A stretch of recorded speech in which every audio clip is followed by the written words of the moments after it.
So hello my dear friends, आज मैं आप सभी को बताने वाला हूँ class 12 chemistry chapter number 1 solid state. तो आज होने वाला है इसका पार्ट 1। तो सबसे पहले तो मैं आपको ये बता दूं कि इसमें जो मुख्य आधार है वो क्लास 11th के केमिस्ट्री से है। आपने क्लास 11th के केमिस्ट्री में पढ़ा होगा कि किसी भी मैटर यानी कि पदार्थ की 3 अवस्थाएँ होती हैं। पहले तो ये जान लीजिए कि पदार्थ होता क्या है। तो कोई भी चीज़ जो कि स्थान घेरे एंड उसका कुछ द्रव्यमान हो वो पदार्थ कहलाता है। एंड ये पदार्थ 3 प्रकार के होते हैं मुख्य तौर पे, सॉलिड, लिक्विड एंड गैस। लेकिन आपकी क्लास 12 की केमिस्ट्री में सिर्फ और सिर्फ आपको सॉलिड के बारे में पढ़ना है। लेकिन पहले हम जान लेते हैं कि पदार्थ को 3 भागों में बांटा गया है, तो उसको किस प्रकार से परिभाषित करेंगे। तो सबसे पहले आता है सॉलिड। वैसे पदार्थ जिनके आकार एवं आयतन दोनों ही निश्चित होते हैं वे ठोस कहलाते हैं। ध्यान से सुनिएगा कि सॉलिड जो होता है उसका वॉल्यूम एंड मास दोनों ही कांस्टेंट होता है। वॉल्यूम एंड साइज दोनों ही कांस्टेंट होता है। जबकि द्रव का परिभाषा सुनिए कि वैसे पदार्थ जिनके आयतन तो निश्चित होते हैं लेकिन आकार निश्चित नहीं होता। अर्थात उनका वॉल्यूम तो निश्चित होता है बट उनका साइज निश्चित नहीं होता है। उनको जिस पात्र में रखेंगे, जिस कंटेनर में रखेंगे, वे उसी का साइज ग्रहण कर लेंगे। और तीसरा है गैस। तो वैसे पदार्थ जिनके न तो आकार निश्चित होते हैं और न ही आयतन निश्चित होते हैं गैस कहलाते हैं। गैस को आप किसी भी कंटेनर में रखिए, उसका साइज तो लेगा ही लेगा, साथ में गैस एक्सपेंड करके अपने वॉल्यूम को भी एक्सपेंड कर लेंगे। अर्थात उनका आयतन निश्चित नहीं है। तो आई होप कि आप समझ गए होंगे कि सॉलिड, लिक्विड एंड गैस क्या है। अब मैं आपको एक एग्जांपल समझाता हूँ। देखिए, आपके पास वाटर है। अगर आप वाटर को फ्रिज में जमा देंगे तो वो सॉलिड बन गया। अगर आप वाटर को हीट करेंगे तो वो वाटर वेपर बन गया। तो आइस जो है सो सॉलिड है, वाटर जो है सो लिक्विड है एंड वाटर वेपर जो है सो गैस है।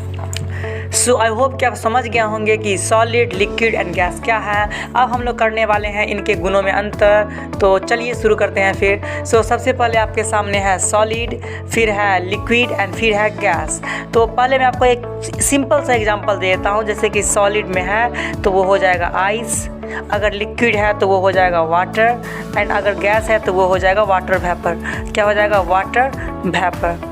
चलिए आगे चलते हैं। अब इनके गुणों को देख लेते हैं। सबसे पहला जो सॉलिड का गुण है कि वो रिगिड होता है यानी कि कठोर होता है, ड्रिड होता है, कठोर होता है। जबकि वाटर ड्रिड नहीं होता है एंड गैस भी ड्रिड नहीं होता है। सॉलिड का जो दूसरा गुण है वो है इसका आकार निश्चित होता है। It has a fixed shape.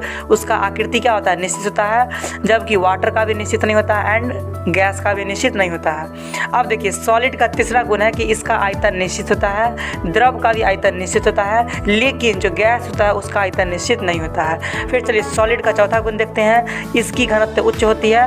Water की घनत्व औसत से लेकर उच्च हो सकती है, जबकि गैस का लो डेंसिटी होती है। आपको मैं एक एक्सेप्शन बताता हूँ कि आइस जो है सो है तो सॉलिड लेकिन उसका घनत्व वाटर से कम होता है और यही कारण है कि वो जल पे तैरते रहता है। चलिए आगे चलते हैं। अगला गुण है सॉलिड का कि उनके जो पार्टिकल्स होते हैं वो क्लोजली टाइट एंड ऑर्गेनाइज्ड होते हैं। कैसे होते हैं? क्लोजली टाइट एंड ऑर्गेनाइज्ड होते हैं। आगे देखिएगा, लिक्विड में उनके पार्टिकल्स क्लोजली टाइट होते हैं लेकिन डिसऑर्गेनाइज्ड होते हैं। लेकिन गैस में ना तो क्या होते हैं, ना तो टाइटली अरेंज होंगे और ना ही ऑर्गेनाइज होंगे, यानी कि इनमें दोनों गुण नहीं पाया जाएगा। आगे देखिए, सॉलिड में स्लाइटली कंप्रेसिबल, इनको थोड़ा सा कंप्रेस कर सकते हैं। लिक्विड को उससे थोड़ा और कंप्रेस कर सकते हैं, बट गैस को हाईली कंप्रेसिबल होता है और यही कारण होता है कि एलपीजी लिक्विफाइड पेट्रोलियम गैस को भी कंप्रेस किया जाता है। सीएनजी को भी हाईली कंप्रेस किया जाता है। आपके जो परफ्यूम होते हैं उनमें भी गैसों को हाईली कंप्रेस करके लिक्विड फॉर्म में किया जाता है। तो इन्हीं शब्दों के साथ इस वीडियो को मैं यहीं पे समाप्त करता हूँ।